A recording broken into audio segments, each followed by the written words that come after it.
Hello and welcome to my channel.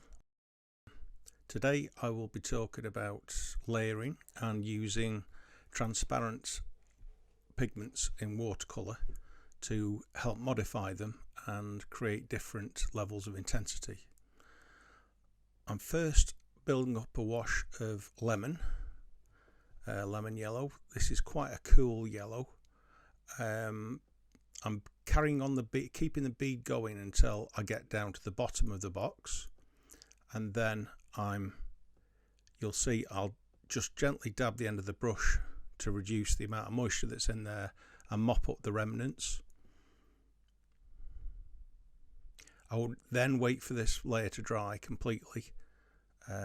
All of these techniques will be basically wet on dry.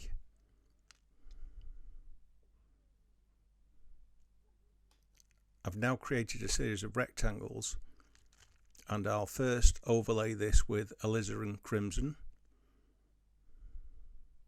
I'm just loading up the brush there, but I think, as you'll see later, there's a little bit too much water on the next run of wash.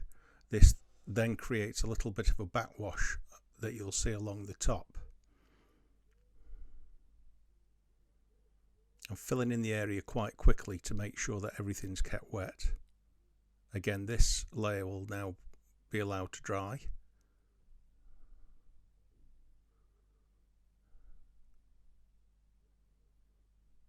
I'm now changing to French ultramarine.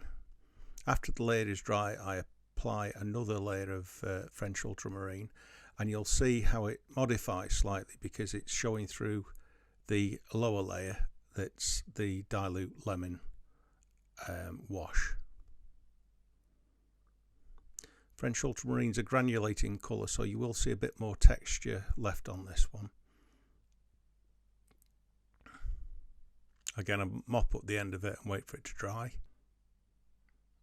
I'm now applying a small square of sap green. This will modify slightly as the yellow beneath it, although it's cool, will provide more warmth to the green.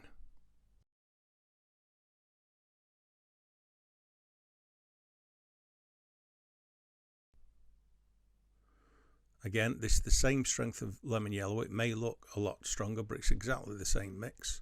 It's just the multiples of layers mean that it increases and intensifies the colour.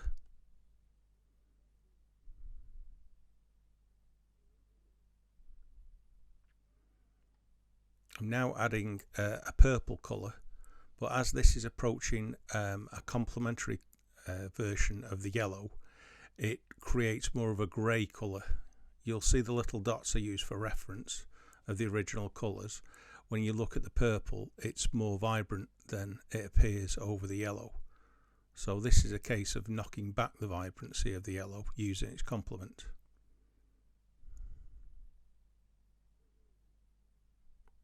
I'm now going to apply an additional coat of crimson to the square, and you'll see that this really intensifies. You can basically keep on doing this probably for 3 or more layers for particular colour combinations, but after a while it will start lifting if you put too many layers on. Now adding an extra layer of French ultramarine. You'll see now that the blueness of the French ultramarine is starting to show through more as it blocks out the lower layer.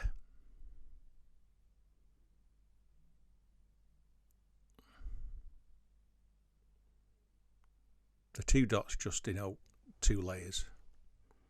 Okay, I hope you found that useful, and any questions just leave them in the comments below and I will get back to you. Thank you. Goodbye.